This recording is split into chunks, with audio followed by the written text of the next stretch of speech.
करते हैं इस खास खबर पर। खबर रामपुर से है, जहां पूर्व सांसद जयाप्रदा एमपी एमएलए कोर्ट में पेश हुई हैं। आचार संहिता उल्लंघन के 2 मुकदमों के मामले में पेश हुई हैं। धारा 313 के तहत जयाप्रदा के बयान दर्ज किए गए हैं।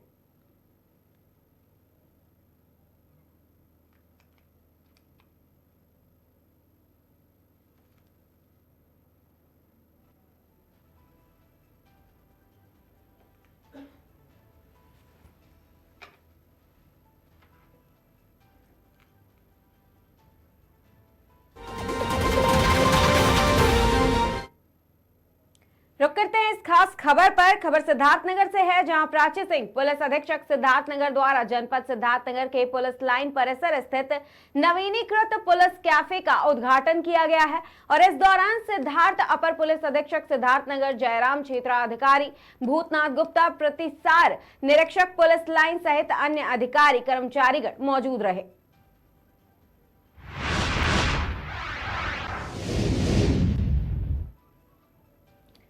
अनुराग ठाकुर का बयान सामने आया है। कांग्रेस ने न सिर्फ बाबा साहेब को प्रताड़ित किया है, अपमानित भी किया है, बल्कि उन्हें राजनीतिक रूप से खत्म करने का काम किया है।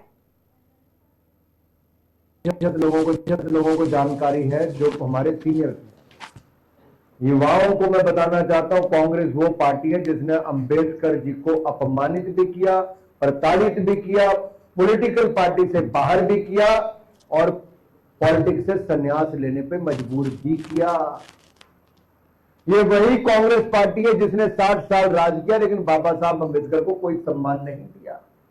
गैर कांग्रेसी सरकार आई, वीपी सिंह की सरकार आई, हमारे इच्छाओं के अनुसार उनको भारत रत्न देने का काम उस समय हुआ है। और फिर जब नरेंद्र मोदी जी की सरकार आई, तब मोदी जी ने एक संसद भवन की सीढ़ी पर शीश झुकाया, तो उसी दिन बाबा साहब अंबेडकर के संविधान पर शीश झुकाने का काम प्रधानमंत्री मोदी ने किया पहले दिन। और शीश झुका के क्या कहा? मैं गरीब, वंचित, शोषित, पीड़ित का विकास करूंगा, सबका साथ सबका विकास करूंगा। और देखिए मोदी जी की सोच, 26 नवंबर को संविधान दिवस 2 दिन मनाने का काम कभी किसी ने संविधान दिवस नहीं बनाया। मोदी जी ने बाबा साहब अंबेडकर की याद में और योगदान में 26 नवंबर को संविधान दिवस भी बनाया और हर साल हम लोग मनाते हैं। 14 अप्रैल को उनके जन्म दिवस पर राष्ट्रीय अवकाश घोषित किया।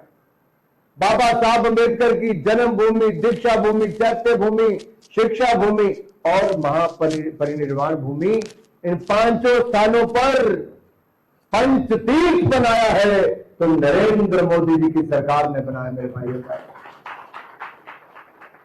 नागपुर, महू, मुंबई, दिल्ली और लंदन, ये 5 स्थान हैं। मुंबई की इंदू मिल की जमीन केवल 400 करोड़ रुपए की जमीन खरीद के स्मारक बनाया, बाकी अलग खर्चा हुआ। दिल्ली में सैकड़ों करोड़ रुपए खर्च किए। अंग्रेजों ने खरीद लिया था मकान जहां पे उनकी शिक्षा हुई लंदन में, वो वापस खरीद के वहां पे बनाया। मुझे पता हो, जिस व्यक्ति ने इतना किया और जिस व्यक्ति नरेंद्र मोदी जी ने प्रधानमंत्री फसल बीमा योजना में SC, ST, OBC वर्ग के 71% लाभार्थी हैं। और पीएम किसान सम्मान निधि में जो आपको 6,000 रुपया साल का किसानी के लिए मिलता है, उसमें 80% लाभार्थी SC, ST, OBC के हैं।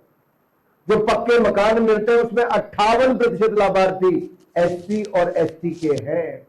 मुद्रा योजना के जो 43 करोड़ लोन मिले, उसमें 51% लाभार्थी हमारे SC, ST और तो और हमारा जो वजीफा मिलता है उसमें भी 57% लाभार्थी हमारे SC, ST वर्ग के हैं। मोदी जी ने तो अंबेडकर जी को और अनुसूचित जाति के अपने भाई और बहनों को, उनको मान सम्मान भी दिया, उनके अधिकार भी दिए। लेकिन जिस कांग्रेस ने बाबा साहब अंबेडकर को प्रताड़ित, अपमानित किया, वो कहती है मोदी संविधान बदल देगा। क्या कहती कांग्रेस? कांग्रेस क्या भ्रम फैला रही है कि मोदी संविधान बदल देगा। अरे मेरे भाई और बहनों, पंडित नेहरू, इंदिरा गांधी जी, राजीव गांधी जी और फिर सोनिया गांधी जी तक 4 पीढ़ियों की कांग्रेस ने 62 बार संविधान में संशोधन किया। कितनी बार? 62 बार संशोधन किया। लोगों को जानकारी है जो हमारे